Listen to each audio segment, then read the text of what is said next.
Hello નમસ્કાર મિત્રો। અગાઉના વિડીયોની અંદર આપણે જોયું હતું કે કઈ રીતે આપણે ક્વેશ્ચનો સોલ્વ કરતા હતા દ્વિપદી પ્રમેયનો ઉપયોગ કરીને। આ વિડીયોની અંદર પણ આપણે સેમ એ જોવાનું છે કે દ્વિપદી પ્રમેયનો ઉપયોગ કરી અને આપણે ક્વેશ્ચનો કઈ રીતે સોલ્વ કરી શકીએ અને તેનો ઉત્તર મેળવી શકીએ।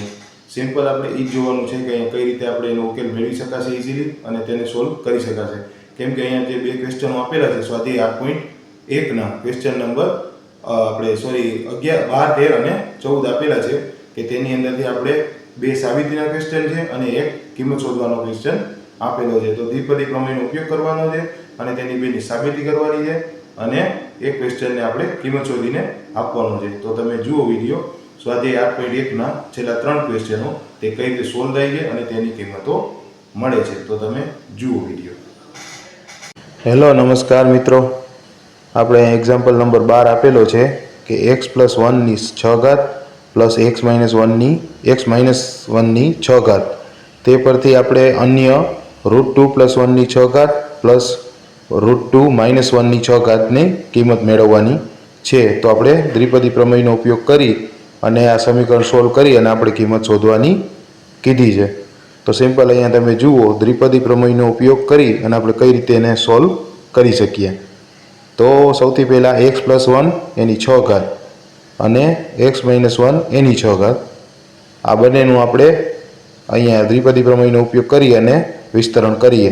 તો 6c0 * 6 ની x ની 6 ઘાત 6c1 x ની 5 ઘાત 6c2 x ની 4 ઘાત 6c3 x ની 3 ઘાત 6c4 x ની 2 ઘાત અને 6c5 x ની 1 ઘાત અને 6c6 0 ઘાત બરાબર છે।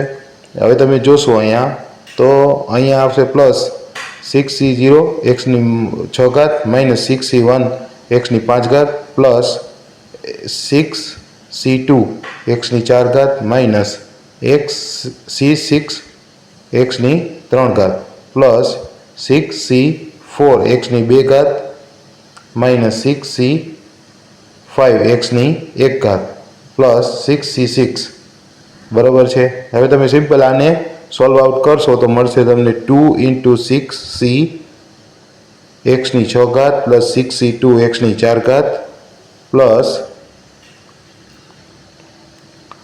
6c4 x ની 2 ઘાત પ્લસ c6 બરાબર છે।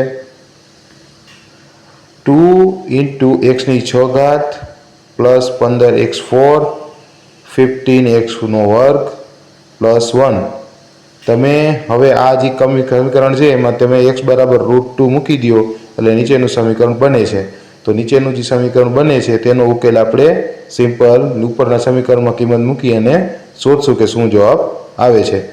તો 2 * x ની 6 ઘાત એટલે √2 ની 6 ઘાત પ્લસ 15x ની 4 ઘાત એટલે √2 ની 4 ઘાત પ્લસ 15 * x² આપેલો છે એટલે √2 નો વર્ગ પ્લસ 1 બરાબર છે। હવે તમે એને સિમ્પલ સોલ્વ આઉટ કરશો તો એ મળશે 8 પ્લસ અહીંયા મળશે તમને 15 × 4 અહીંયા મળશે 15 × 2 પ્લસ 1 તો ટોટલ થશે 2 × 8 પ્લસ 60 પ્લસ 30 પ્લસ 1 તો ટોટલ થશે 2 × 99 એટલે થશે 198 આ એનો આન્સર આવશે।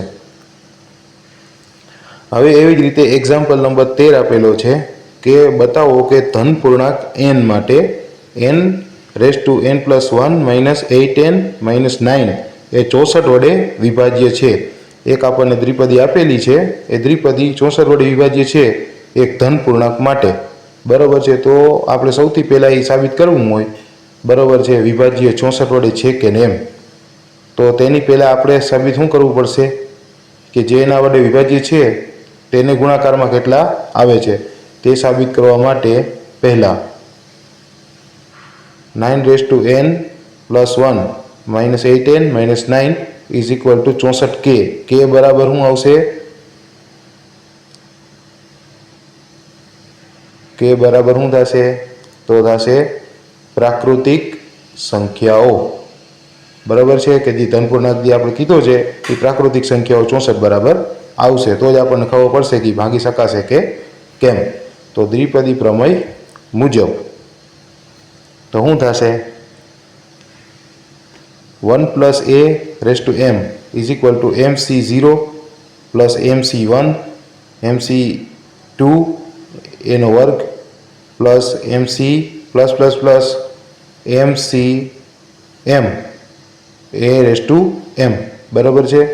અને અહીંયા a આવશે ઇઝ ઇક્વલ ટુ a8 અને m બરાબર n+1.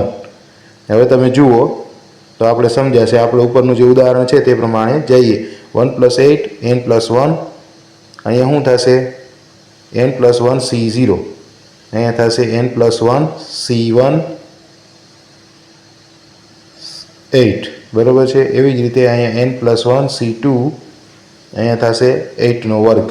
એવી રીતે પ્લસ પ્લસ પ્લસ સ્ટેટ સુધી n+1 c n+1 8 એની n+1 ઘાત બરાબર છે. આ સિમ્પલ તમે દ્વિપદી પ્રમેયની આ સૂત્રની અંદર આ કિંમત અપ્લાય કરી દીધી. તો હવે તમારે શું ગોતવાનું છે summation n/n+1 is equal to 1/8 n+1 8 plus 8નો square n+1 c2 n+1 c3 આપણે કોમન કાઢી લીધા છે 8 વર્ગને એટલે શું વધશે plus plus plus n+1 c n+1 8 n plus 1 બરાબર છે.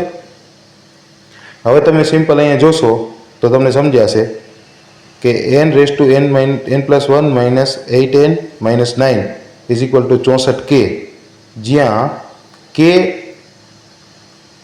બરાબર શું છે n+1 c2 plus n+1 c3 એમ પ્લસ પ્લસ પ્લસ કરી અને n+1 c n+1 8 n -1 આવશે બરાબર છે. હવે તમને k બરાબર ધન વાસ્તવિક સંખ્યાઓ મળી ગઈ છે. તો જ્યાં n બરાબર પ્રાકૃતિક સંખ્યાઓ છે તો 64 વડે વિભાજ્ય છે. એવી જ રીતે અહીંયા એક્ઝામ્પલ નંબર 14 આપેલો છે કે n summation r is equal two 0 into 3r ગુણ્યા ncr is equal two 4n. આવું આપણે સાબિત કરવાનું છે કે LHS બરાબર RHS. હવે આપણે દ્વિપદી પ્રમેયનો આમાં સિમ્પલ ઉપયોગ કરશી કે કઈ રીતે તે આપણને મળે છે. તો દ્વિપદી પ્રમેયનો ઉપયોગ કરતા summation n belongs to r is equal two 0 3r એટલે ncr a - r a into 0 into r is equal to a plus b raised to n બરાબર છે. ઉપરના જે સમીકરણ છે a is equal to 1 અને b is equal to 3 બરાબર છે. કેમ કે આપણે એની સીમા બાંધેલી છે બરાબર છે લિમિટ તો આપણે એ કિંમત મૂકી શકશી બરાબર છે. તો ncr એમાં a is equal to 1 n - r અને a is equal to 3 તો બરાબર છે a plus 3 raised to n. તો થશે શું summation n raised to r is equal to 0 તો 3 raised to 2 into r ncr is equal to a raised to n. તો તમે જુઓ ઉપર એ જ પદ તમને આપેલું છે તો RHS is equal to LHS થશે.